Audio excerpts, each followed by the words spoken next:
আলী ইমাম মজুমদার ইউনূস স্যারের ক্যাবিনেট উপদেষ্টা হিসেবে অন্তর্ভুক্ত হয় আমি কিন্তু মোটেও অবাক হই নাই, বরং প্রথম দিনে ব্যাটা ঢুকতে কেন পারলো না সেটা অবাক হওয়ার বিষয়।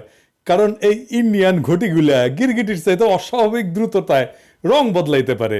ঘটি মানে বুঝেছেন তো, 47-এর পার্টিশনের পর ইন্ডিয়া থাকবার পারে নাই, ঘটি বাটি নিয়ে সে পূর্ব পাকিস্তানে আসেছিল, এখনো সেই পুরানা প্রেম চাগায় টাগায় ওঠে আর কি। ভাবতেছেন আমি সবার পিছে লাগি? সুজন টিআইবির গুরুজন পত্রিকার পাতায় সকাল সন্ধ্যা নসিহত করে, ফক ফকা মাল, আপাদ মস্তক সফেদ। এটা আবার কি করলো? বাইরে সমস্যা তো এইখানেই, হাসিনা যে খানদানি জাউরা এটা তো জানেন, এক জেনারেশনের না দুই জেনারেশনের জাউরা খানদানি। এই জন্য ওই মাতারি সবসময় তার জাউরামু লুকায় না, সামনাসামনি কয়ে দেয়, ছাত্রদের রাজাকার কইয়া ফেলায়। এর বাপ দেশ স্বাধীন করেছিল, এটা তার দেশ, এতে তার বাপ স্বাধীন করে দিছিল, বেশি কথা কইলে সবকিছু বন্ধ কইরা বসে থাকবে। হ্যাঁ, ঠিক তেমনি আপনারা এখন এটাও জানেন যে হারুনের টুনটুনি সাইজ কত, কারণ হাউন আঙ্কেল এটা আমাদের দেখাই দিছে। সমস্যা হইলো এইসব ঘাপটি মারা আলী ইমাম মজুমদার নিয়া, এর থেকে ওই হারপিক মজুমদার ভালো, কথা অন্তত সামনাসামনি কয়। আর এই আলী ইমাম মজুমদারের হইলো আস্তা শয়তান। তো এদের ওই টুনটুনির সাইজ কত সেটা আর সহজে বুঝতে পারবেন না, সেদিক দিয়ে এরা জবরসে আনা। আমার তো আবার অভ্যাস খারাপ, আমার এক্সরে চোখ দিয়ে শুধু টুনটুনি সাইজ না, টুনটুনির লড়াচড়া সব দেখতে পারি। গাবের না, এক্সরে দিয়ে শুধুমাত্র জাউরাদেরটাই দেখা যায়, আমার লক্ষ লক্ষ ভালো মানুষ দর্শক শ্রোতাদের গুলা দেখা যায় না। আজ হঠাৎ এই সফেদ আলী ইমাম মজুমদারের টুনটুনি আমার এক্সের ধরা পড়িছে, দেখলাম ওইটা লড়তেছে খুব, তো কতখানি টুনটুনি সেটা আনা দেখাই আপনাদেরকে, কয়া দিই।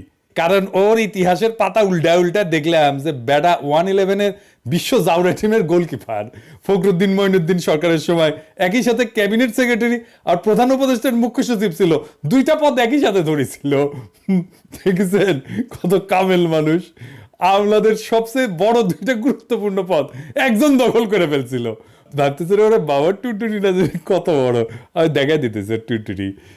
এটাই শেষ না, ওস্তাদে আবার 1 বছরের এক্সটেনশনের নিচে মোক্ষম সময় 2008 সালের নির্বাচনে আওয়ামী লীগের অস্বাভাবিক ফলাফল আর বিএনপির 30 সিট দেখে যারা অবাক হয়েছেন তারা অবাক হইয়েন না। এই আলী ইমাম মজুমদার আর ওর আরেক পীর এইচ টি ইমামের কদম মোবারকের সেবায় মাঠ পর্যায়ের পুরা প্রশাসন আওয়ামী লীগের জন্য সাজায় দিছিল। থামেন থামেন থামেন, খাইনি শেষ হয় নাই, মুখ্য সচিব আর ক্যাবিনেট সেক্রেটারির দুইটা পদ একসাথে কবজা করছে কেমনে কয়ে দিই। ওই টুনটুনির সাইজটা দেখে দিই। হ্যাঁ, আসেন।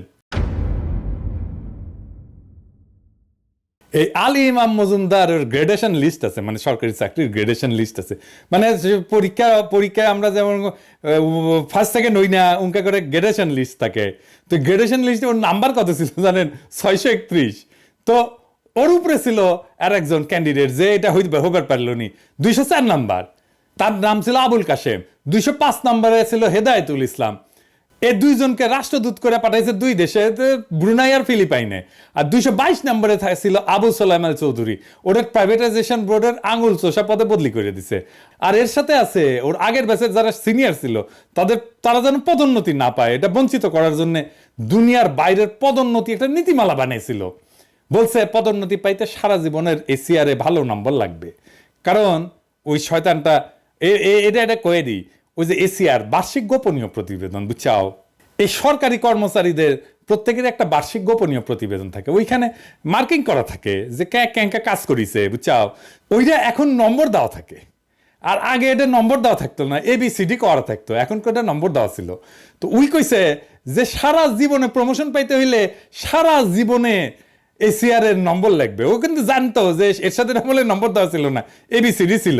এইভাবে তার সিনিয়র শত শত যোগ্য কর্মকর্তার হাতে হারিকেন দাঁড়াইয়া বাড়ি পাঠাই দিছে। পরবর্তীতে হাইকোর্ট কিন্তু কইছিল যে এই নীতিমালা, পদোন্নতি নীতিমালা অবৈধ। আর এই পদোন্নতি নীতিমালা বানাইছিল এই হারামজাদা আলী ইমাম মজুমদার।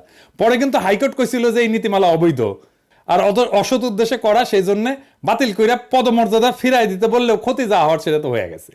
এখন আবার উপদেষ্টা হইয়া শেখ হাসিনার সচিবদের ত্রাণকর্তা গডফাদার হইয়া তাদের রক্ষার মিশনে শুধু নামে নাই, বরং সাথে সাথে আরো কয়টা শয়তানদের সাথে নিয়ে শয়তানদের একটা সিন্ডিকেট বানায় নতুন 111 মডেলে অন্তর্বর্তীকালীন সরকারের 12টা বাজানোর মিশনে নামিছে। এবার আসেন এক এক করে কয়ে দিতেছি ওদের আকামের ফিরিস্তি। এই হারামজাদা হাসিনার 96-2000 মেয়াদের সময় কক্সবাজার আর সিলেটের ডিসি আছিল। হ্যাঁ, দূর পাইছো আমাদেরকে। তো ডিসি কাদের বানানো হয় তা জানেন তো আপনারা, তাই না? এখন প্রায় পত্রিকায় সততার ন্যায়ের বয়ান দেয় আরামজাদা, বুঝছেন?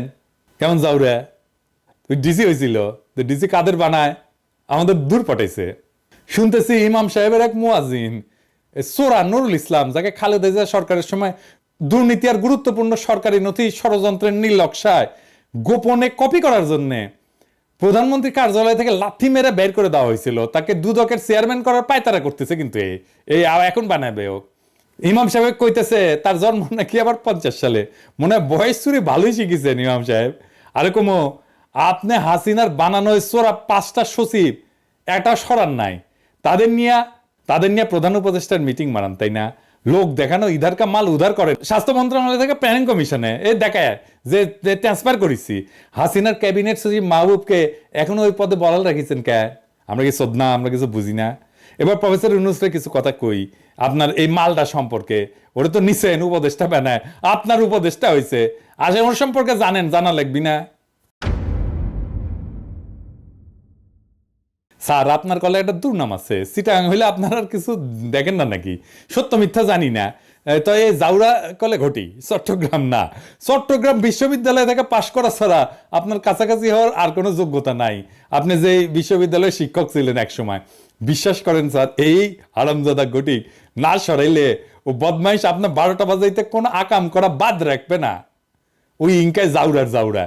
হাসিনা তো 2 জেনারেশনের জাউরা ছিল, ওই 1 জেনারেশনের জাউরা, কিন্তু 1 জেনারেশনের জাউরা হাসিনার চেয়ে কম চড়া না গেল। এটা 6 জন নতুন সচিবকে এই সরকারের চুক্তিভিত্তিক নিয়োগ দিছে, যারা 111-এর কুশীলব। এরা স্বরাষ্ট্র, স্বাস্থ্য, জনপ্রশাসন, শিক্ষা এবং যোগাযোগ সব কয়টা গুরুত্বপূর্ণ মন্ত্রণালয়ের সচিবের দায়িত্ব নিতেছে একে একে। এই প্রক্রিয়ার অংশ হিসেবে বিশেষ কেস হিসেবে দাপ্তরিক দুর্নীতির জন্য প্রধানমন্ত্রীর কার্যালয় থেকে বহিষ্কৃত অবসরপ্রাপ্ত অতিরিক্ত সচিব নুরুল ইসলামকে তার গুরু ভারত ভূমিতে জন্ম নেওয়ার সন্তান আলী ইমাম মজুমদার ইতিমধ্যেই সচিব পদে পদোন্নতি দিছে এবং তাকে সকল আর্থিক সুবিধা সহ জনপ্রশাসন মন্ত্রণালয়ে সংযুক্ত ছিলেন বইলা দেখানো হইতেছে। মানে এই যে এই নুরুল ইসলাম অতিরিক্ত সচিব হিসেবে অবসর নিয়েছিল, কিন্তু আমাদের মনে করতে হবে যে অবসরের 2.5 বছর আগেই সে সচিব হয়েছে। মনে করতে হবে, হ্যাঁ, ওই যে শেখ মুজিব যেমন হয়েছিল, মনে করতে হবে সে নির্বাচিত, বুঝছাও? এবং ওই জন্য শুধু এটা না, এই জন্য পাওনা বেতন টেতন সব দিতে হবে। চমৎকার, এটা কেবল শুরু। এবার আলী ইমাম মজুমদার নুরুল ইসলামকে দুদকের চেয়ারম্যান বানাবে। ইউনূসের দুর্পুন বুঝায় যে নুরুল ইসলাম এত সাচ্চা যে প্রধানমন্ত্রী সচিবালয়ে থেকেও সে সরকারের বিরুদ্ধে অবস্থান নিতে পারে, সেই কারণে সে সেখান থেকে বিতাড়িত হয়েছিল। কিন্তু সত্যি হইল এই নুরুল ইসলাম সরকারের গোপনীয় আর রাষ্ট্রীয় স্পর্শকাতর ফাইল কপি কইরা জায়গা মতো পৌঁছাইতো। স্যার শোনেন, আলী ইমাম মজুমদার আপনাকে বলবে যে নুরুল ইসলাম সৎ আর দুর্নীতির বিরুদ্ধে অবিচল বইলা তার সহ্য হয় নাই, আসলে বেটা ফাইল চোর। নিশ্চিত আপনি নিজে খোঁজ নেবেন, ভালো করে খোঁজ নেবেন। আমার কথা বিশ্বাস করার দরকার নাই, আপনি নিজের লাইনে খোঁজ নেন। আপনি বায়াস হওয়ারও দরকার নাই, আপনি নিজের লাইনে খোঁজ নিয়ে দেখেন এক ফাইল চোরা কিনা।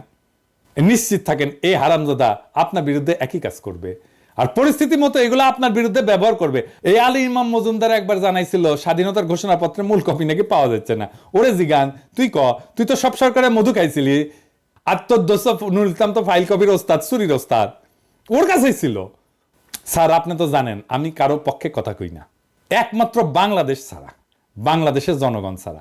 আপনারে কই 1 সেকেন্ড সময় নষ্ট না করে আলী ইমাম মজুমদার, নুরুল ইসলাম আর ফজলুর রহমানদের এই মুহূর্তে বিদায় দেন পাছায় লাথি দিয়া। বেশি দেরি করলে কিন্তু সর্বনাশ হয়ে যাবে। আপনি তো নিজের জীবন দিয়া দেখছেন আমলারা কিভাবে আপনাকে টাকা পাচার, গরিবের হক মারা আর সুদখোর হিসাবে প্রতিষ্ঠিত করতে হাসিনারে সহায়তা করছে। আপনার বিরুদ্ধে মামলার ফাইল কে রেডি করছে? আমলারা তো রেডি করছে না। আপনার ভুল করার বা ব্যর্থ হওয়ার কিন্তু কোনো সুযোগ নাই স্যার। আপনার ভুলে আমরা সবাই শেষ হয়ে যাব। দেশে অনেক ভালো মানুষ আছে, দেশে অনেক দক্ষ প্রশাসক আছে, দেশে অনেক দক্ষ আমলা আছে। এই গিরগিটিগুলা আপনার কাছে না থাকলে কিচ্ছু হবে না, আপনি নিশ্চিত থাকেন।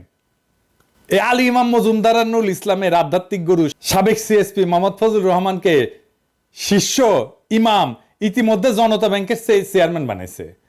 তো ইউনূস স্যার আপনি কার পরামর্শে আলী ইমাম মজুমদারকে আপনার ঘনিষ্ঠ সহচর বানাইছেন জানি না, তবে আমার এই ক্ষুদ্র বুদ্ধিতে যা বুঝি, এই আলী ইমাম মজুমদার নুরুল ইসলাম যদি মঞ্চে থাকে আর পিছনে যদি চাণক্য ফজলুর রহমান ডাইরেকশন মারে, তাইলে কলে সারা অচিরেই কাশিম বাজার কুটি ষড়যন্ত্রের রিমেক এই বাংলাদেশে দেখতে পাবেন। তখন আপনি কইবেন সিরাজদৌল্লার মতো কে দেবে আশা কে দেবে ভরসা বলে পথে পথে ভরসা খুঁজে ফিরবেন, কিন্তু দেখবেন আপনার সাচ্চা ভরসা দেওয়ার আসল রহিমউদ্দিন ভরসারা পৃথিবী থেকে চলে গেছে, নাই হয়ে গেছে। তো আলী ইমাম মজুমদারের টুনটুনি দেখা শেষ হয় নাই, ওর টুনটুনি আরো কিছু দেখে নেই। আলী ইমাম সাহেব আপনি খুব ভদ্রলোক সাজেন তাই না, সুশীল সাজেন, পত্রিকার লেখালেখি করেন, পত্রপত্রিকা আপনার ভাষা আর আওয়ামী লীগের ভাষার মধ্যে তো কোনো পার্থক্য নাই। আপনি লেখেন 2024 নির্বাচন সাংবিধানিক বাধ্যবাধকতা, লেখেন নির্বাচন এলেই ওরা বর্জন করে, বাণী দেন নির্বাচনের মাঠ ছেড়ে দেওয়া ঠিক হয় নাই। ইউনূস স্যার, আওয়ামী মুক্ত বাংলাদেশে আলী ইমামের মতো আওয়ামী পাঁচাটার জায়গা আপনার পাশে, এই কষ্ট আপনি আমাদের দিতে পারলেন স্যার। আর আপনি কেন হঠাৎ হাসিনার বানানো সচিবদের সাথে মিটিং করলেন বুঝলাম না। পরামর্শটা যে আলী ইমামের সেটা বুঝতে পণ্ডিত হওয়ার দরকার নাই, তবে একটা উপকার আমার হয়েছে, ছবির একটা ফ্রেমে বদমাইশগুলোর একসাথে দেখার সুযোগ পেয়েছি। লক্ষ্য করলাম সবাই খুব রিল্যাক্স, চেহারায় কোনো টেনশন নাই, আপনার দিকে তাকায়ও নাই। কেউ কেউ ডাইনে বায়ে কাজুয়ালি তাকাইতেছে, কেউ কলম নড়াচড়া করছে, কারণ একটাই, ওরা জানে আলী ইমাম তাদের আসল হুজুর, আপনি কিছুই না। ইমাম সাহেব যদি বলেন নো চিন্তা, তাইলে ওরা সিরিয়াসলি আপনার কথা শোনার প্রয়োজন মনে করবে কেন? স্যার আপনি কি ভুলে গেছেন যখন সারা বাংলাদেশ হাসিনা পুলিশ লীগ আর তার অঙ্গ সংগঠনগুলা টার্গেট কইরা ছাত্র জনতাকে নির্বিচারে হত্যা করে চলতেছিল, তখন ওই হারামজাদাগুলো ছিল নির্বিকার পর্দানসীন গৃহবধূ স্কুটিতে কইরা পানি পয়সা দিছে তৃষ্ণার্ত ছাত্র জনতার কাছে, গুলি আর প্রাণ হারানোর আশঙ্কার তোয়াক্কা না কইরা তখন এই জানোয়ারগুলো এয়ার কন্ডিশন ড্রয়িং রুমে বসে এক জাউরা আর এক জাউরার কাছে মোবাইলে খোঁজ নিছে নেত্রী কতদূর সামলাইলো, প্রণয় ভার্মার সাথে কি কথা হইল। যখন আমার বস্তিবাসী বোন গুলির বৃষ্টি উপেক্ষা কইরা আন্দোলনরত ছাত্র জনতার কাছে অতি সামান্য কাঁঠালের কোয়া পৌঁছাইতে মরিয়া হইছে, তখন এই সমস্ত বাইঞ্চোদদের এক একজন আর একজনকে আশ্বাস দিছে নেত্রী সব ঠিক করে ফেলাবে, নাকে তেল দিয়া ঘুমাও, যেমন বলছিল নির্বাচন কমিশন সচিব কালা জাহাঙ্গীর। বোতল কামালের যখন পুলিশের এডিসি মোবাইল স্ক্রিনে দেখায় কয় এডা মরলে একটা পরে বাকিতে যায় না, তখন পিছনে দাঁড়া এই কালা জাহাঙ্গীররা পৈশাচিক হাসে, আর এদের সতীর্থরা আশ্বস্ত হইয়া সন্ধ্যাবেলা মদের গ্লাসে ঠোকাঠুকি কইরা সাবাস বাপের বেটা বইলা উল্লাস করে। মুগ্ধ যখন টিয়ার গ্যাসের ঝাঁজ সামলাইতে সামলাইতে পানি লাগবে বলে এয়ারপোর্ট রোডে ছুটে বেড়াচ্ছিল, তখন এই শুয়ারের বাচ্চারা একজন আর একজনকে আশ্বস্ত করতেছিল চিন্তা নাই আর্মি নামতেছে। এই ইবলিশরা এখনো বসুন্ধরা আর উত্তরায় মিটিং করে কেমনে প্রশাসনিক কু করা যায়। লক্ষ্য করবেন এই কুত্তার বাচ্চারা 5ই আগস্টের আগে তো না, জনতার বিজয়ের পর এখন পর্যন্ত একটা শব্দেও আন্দোলনের পক্ষে একাত্মতা দূর থাক সমর্থন জানায় নাই, অথচ এরা পান থেকে চুন খুঁজলে অ্যাসোসিয়েশন থেকে বিবৃতি মারিছে, বরিশালের ইউএনওর পক্ষে মাঠে নামিছে, আর তাদের পীর কেবলা মহিউদ্দিন খান আলমগীরের ডাকে জনতার মঞ্চের কথা নাইবা বললাম। ইউনূস স্যার আপনি এদের অপরিহার্য ভাবতেছেন কেন? এরা সবাই পাঞ্জেরি গাইড মুখস্থ করে বিসিএস পাস করিছে, আমার কাছে পরীক্ষা দিতে কন, 5 নম্বর তো দূরে থাক, একজন পরীক্ষা তো বসবে না গ্যারান্টি দিলাম। বিশ্বাস না হলে এদের ফাইল নোট দেখেন, সহকারী সচিব যার নোট দিছে এরা কোনোদিন সই ছাড়া আর কোনো মতামত দিছে কিনা, মতামত দিতে পারছে কিনা, বড় জোর ফাইল ফেরত দিয়ে বলছে আলোচনা করুন, অথবা আলমারিতে লুকায় রাখছে, যেমন রাখছে পূর্বাচলে হাসিনা রেহানা জয় পুতুল ববির 60 কাঠার প্লটের ফাইল, ওই রকম। এরা কি দেশের স্বার্থ দেখছে কোনোদিন? এরা কি পদ্মা সেতুর রেল সংযোগ ঠেকাইছে? এরা ট্রানজিট ঠেকাইছে? এরা বন্ধ করছে কর্ণফুলী টানেল, রূপপুর পারমাণবিক বিদ্যুৎ কেন্দ্র? এরা সবাই তো বহাল, কেউ পূর্ত, কেউ জ্বালানি, কেউ যোগাযোগ, কেউ বিজ্ঞান প্রযুক্তিতে। এই হাসিনার জাউরা প্রেতাত্মাদের নিয়ে আমাদের চলতে হবে কেন? এদের আমরা যতই তালে বড় ভাবি না কেন, এগুলোর ভিতরে ফক্কা কিছু নাই। তাই এরা যখন ইন্ডিয়ার সাথে দ্বিপাক্ষিক আলোচনা করে তখন বোঝা যায় এরা মাল কেমন। আপনি কোন একটা ভিডিও করে দেখবেন এরা কি আলোচনা করে। এরা কোনোদিন পারছে আলোচনায় ওদের থেকে আগায় থাকতে? পারছে আমাদের স্বার্থ রক্ষা করতে? পারেনি। আর পারেনি বইলাই ইন্ডিয়া আমাদের মংলা নেয় রেল করিডোর, শুল্ক না দিয়ে জাহাজ গাড়ি পার করে, আর গান্ডুদের মাথায় হাত বুলায় পদ্মায় 45,000 কোটি টাকার রেল প্রজেক্ট ঢুকায়। এই চোরদের ইতিহাস দেখেন, এই ফৈনির পোলাদের দেশে বিদেশে আজ জমি ফ্ল্যাট টাকা গুইনা শেষ করা যায় না। এদের দেশে বিদেশের সম্পদের হিসাব দিতে বলেন, ঠিকঠাক আমি গ্যারান্টি দিয়ে করতেছি এদের সবাই দাড়ি গোফ কামায়া ডায়পার পয়রা ভাগবে, কারণ এরা তো আমাদের মতো রাস্তার লোক না, রিমান্ডের সহ্য করার ক্ষমতা এদের নাই। এরা সুতিয়া বইলাই আলী ইমাম মজুমদার আর নুরুল ইসলামদের গুরু মানে। সোহরাওয়ার্দীর বডিগার্ড শেখ মুজিবর মুক্তিযুদ্ধ দেখে নাই, তাই মুক্তিযুদ্ধ অনুভব করার মতো মেধা তার ছিল না। আপনি চূড়ান্ত বিজয়ের সময় দেশে ছিলেন না, কিন্তু আমি জানি আপনি কি করছেন। আপনি প্রত্যেকটা মুহূর্তের জন্য যুক্ত ছিলেন। আপনি প্রত্যেকটা মুহূর্তে চেষ্টা করছেন যেন আরো রক্তপাত না হয়। আপনি প্রত্যেকটা মুহূর্তে চেষ্টা করছেন যেন এই জালেম পরাজিত হয়। এটা বাংলাদেশের মানুষ কয়জন জানে জানি না, আমি নিজে জানি। যাই হোক, ঠিক একইভাবে চারিদিকে সহস্র নাগিনীর বিষাক্ত নিঃশ্বাসের মাঝ দিয়ে আপনি আমাদের নিরাপদ গন্তব্যে নিয়ে যাবেন বলে আমাদের আস্থা আপনার উপরে। আপনি আমাদের নিরাশ করবেন না। আপনার ভয় কি স্যার? অজেয় বীর ছাত্ররা আপনার সাথে আছে, আর তার সাথে আছে 18 কোটি জনতা। কাঁধে কাঁধ মিলিয়ে দাঁড়ায় যাব আপনি ডাকলেই। আর যদি আপনিও আলী ইমামদের ফাঁদে ইন্দুর হইয়া যান, আর আলী ইমাম নুরুল ইসলাম ফজলুর রহমান প্রশ্নে থাইকা যাওয়া হাসিনার জাউরারা যদি নিজেদেরকে ইঁদুর মারা বিড়াল মনে করে, তাইলে ওই ইঁদুর মারা বিড়ালরা শুনে রাখো, বিড়াল বাঘের মামা মনে কইরা ফাল পারতে পারে, কিন্তু এদের জন্য বাঘের আব্বা জানে থাবার দরকার নাই, হুঙ্কারি যথেষ্ট। ছোট একটা মারলেই বেজম্মার গোষ্ঠীর অ্যাডাল্ট ডায়াপার ফাইটা সব গুপ বাড়ায়া যাবে, টেরও পাবে না। আলী ইমাম, তোমার জান আমি কালা কালা কইরা দেব, প্রমিজ।